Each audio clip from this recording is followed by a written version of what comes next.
क्या होगा अगर बीजेपी लोकसभा इलेक्शन हार जाए? क्यों?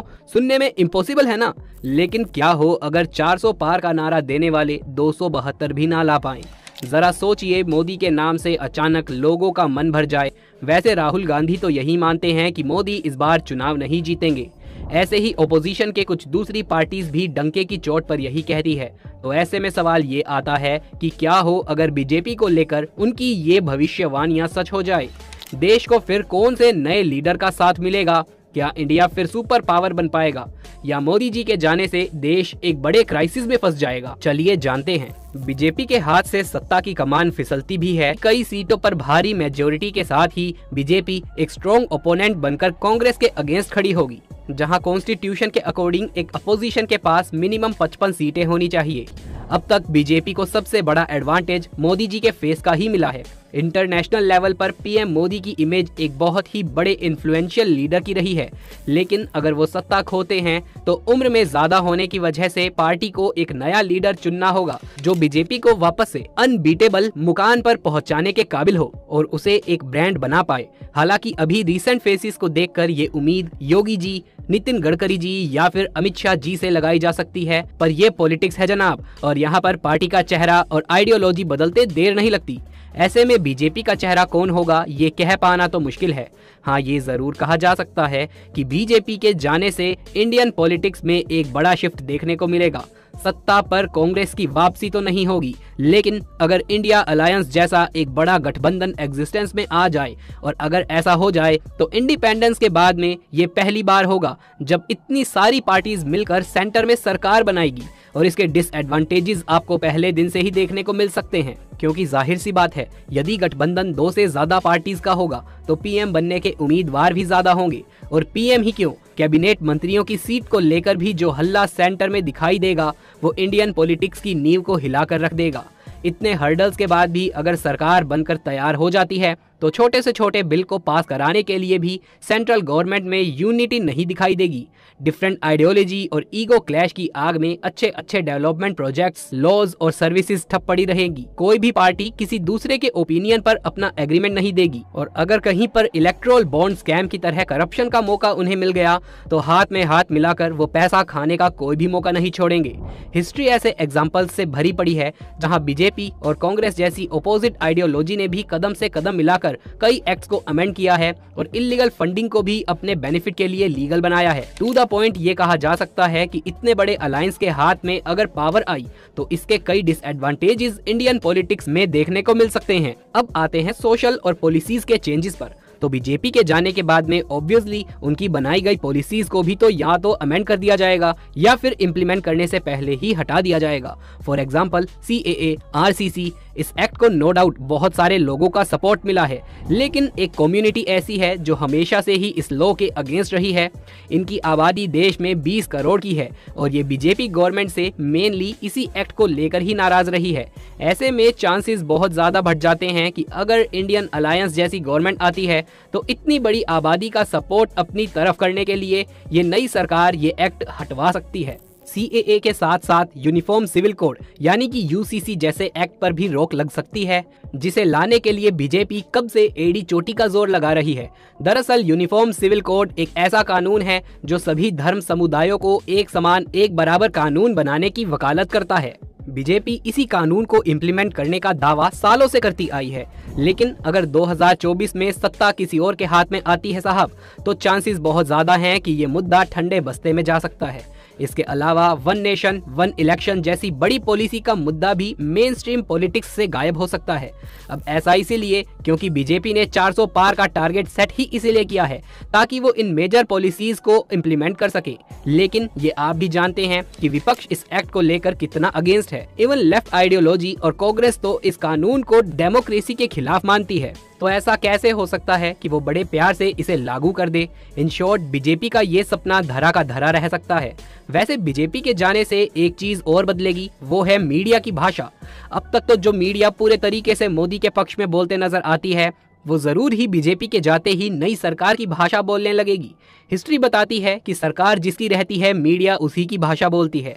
ऐसे में ये पूरे चांसेस हैं कि न्यू अलायंस गवर्नमेंट की जय जयकार करने में भी गोदी एंकर्स देर नहीं लगाएंगे। अब आइए दूसरे फ्लॉज पर। तो बीजेपी के जाने के बाद में लद्दाख और मणिपुर जैसे मुद्दों पर भी एक मेजर चेंज आ सकता है। ये बात किसी से छिपी नहीं है कि पिछले 1 साल से मणिपुर में कुकी और मैतेई समुदाय में लड़ाई चल रही है। चारों तरफ अफरा तफरी और हैवी पुलिस फोर्स आज मणिपुर की सच्चाई है। और ऐसे में वहाँ जिस चीज की सबसे ज्यादा जरूरत है वो है इमीडिएट सॉल्यूशन और पीस की। हालांकि सरकार ने पुलिस को इन्फोर्स करके मामले को कंट्रोल करने की बहुत कोशिशें करी हैं, लेकिन कहीं ना कहीं मोदी सरकार की ये सारी कोशिशें फेल रही हैं। ऐसे में आने वाली सरकार से लोगों की उम्मीदें हैं कि वो मणिपुर में कोई बड़ा स्टैंड ले ताकि भारत के इस राज्य को एक पीसफुल स्टेट बनाया जा सके। मणिपुर के अलावा जो दूसरा चेंज न्यू गवर्नमेंट के आने से होगा वो है लद्दाख का। आप जानते होंगे कि कई सालों से भारत का ये इलाका भी खुद के लिए 6th शेड्यूल और फुल स्टेट होल्ड की मांग कर रहा है।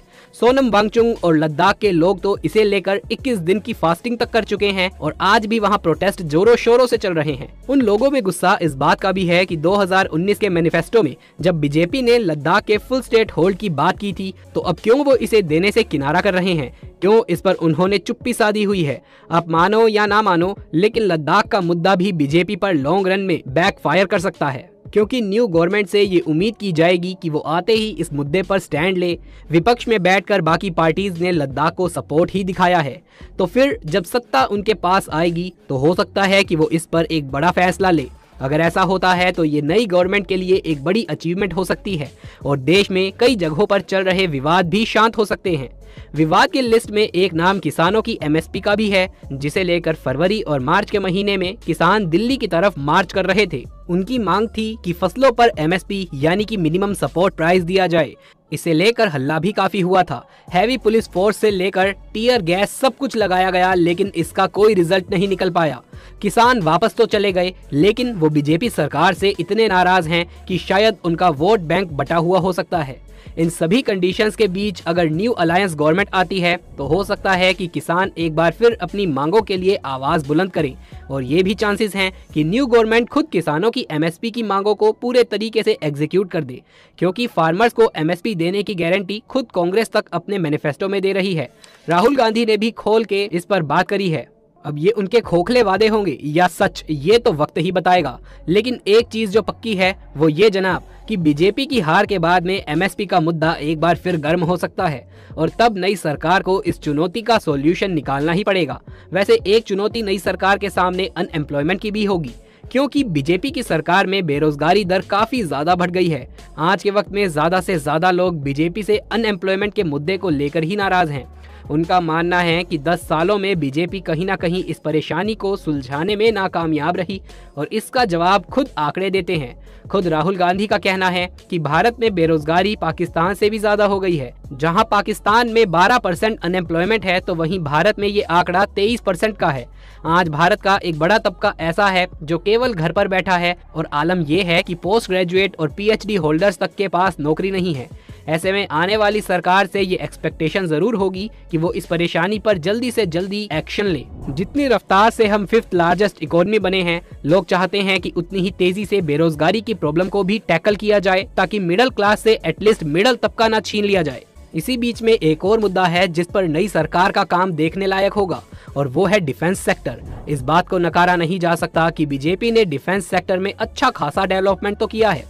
2023-24 का बजट 5,03,097 करोड़ रुपए रखा था, जिसमें से अकेला हमारा डिफेंस बजट ही 5.94 लाख करोड़ था। रिपोर्ट बताती है कि पिछले साल के मुकाबले हमारा डिफेंस बजट 13% से बढ़ा है। खुद Stockholm International Peace Research Institute की रिपोर्ट के अकॉर्डिंग दुनिया के कुल हथियार आयात में भारत का हिस्सा 11% हुआ है, और साल 2018 से 2022 के बीच में भारत दुनिया का सबसे बड़ा हथियार खरीदने वाला देश बन चुका है। तो ऐसे में बीजेपी के जाने से नो डाउट डिफेंस सेक्टर में बढ़ने वाली पॉलिसी को एक बड़ा झटका जरूर लगेगा। लेकिन देखना ये दिलचस्प होगा कि न्यू गवर्नमेंट कैसे इन पॉलिसीज को आगे बढ़ाती है, और स्ट्रेटेजिक लोकेशन पर कैसे इंडिया को चाइना पाकिस्तान से आगे रखती है। इस समय सिचुएशन ऐसी है कि इंडियन एयरफोर्स, नेवी और मिलिट्री को ज्यादा से ज्यादा एडवांस होने की जरूरत है। हम ऑलरेडी बहुत अच्छा कर रहे हैं, लेकिन जियोपॉलिटिकली अपनी स्ट्रॉन्ग इमेज जिंदा रखने के लिए ये भी जरूरी है कि हम चाइना को टक्कर दे सकें। और यहाँ पर न्यू गवर्नमेंट की क्या पॉलिसी होगी ये देखने लायक होगा, चाइना के अलावा जियोपॉलिटिकल दूसरे देशों के साथ भारत के क्या संबंध रहेंगे, ये भी देखने लायक होगा। अब हम सभी जानते हैं कि बीजेपी के साथ में इंडिया ने मिडल ईस्ट से अपने रिश्ते काफी हद तक स्ट्रेंथन किए हैं। हाँ, हम नेबर्स फर्स्ट पॉलिसी पर जरूर फेल हुए हैं, लेकिन न्यू गवर्नमेंट के बनते ही दूसरी सरकार के साथ में भारत के रिश्तों में 360 डिग्री टर्न देखने को जरूर मिलेगा।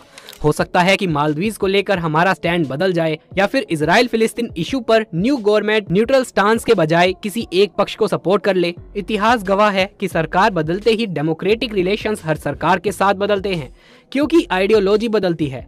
आज इजराइल हमारी साइड है, मगर दिलचस्प ये देखना होगा कि नई सरकार में हमारे फॉरेन रिलेशंस क्या गुल खिलाते हैं और पॉलिटिकल इंडिया की क्या इमेज रहती है। क्या आने वाला इंडिया का नेक्स्ट लीडर भी एक इन्फ्लुएंशियल इमेज बना पाता है, या फिर एक इनकैपेबल लीडर बनकर उभरता है। दोस्तों, आपको क्या लगता है, इन सवालों का आपके पास क्या जवाब है?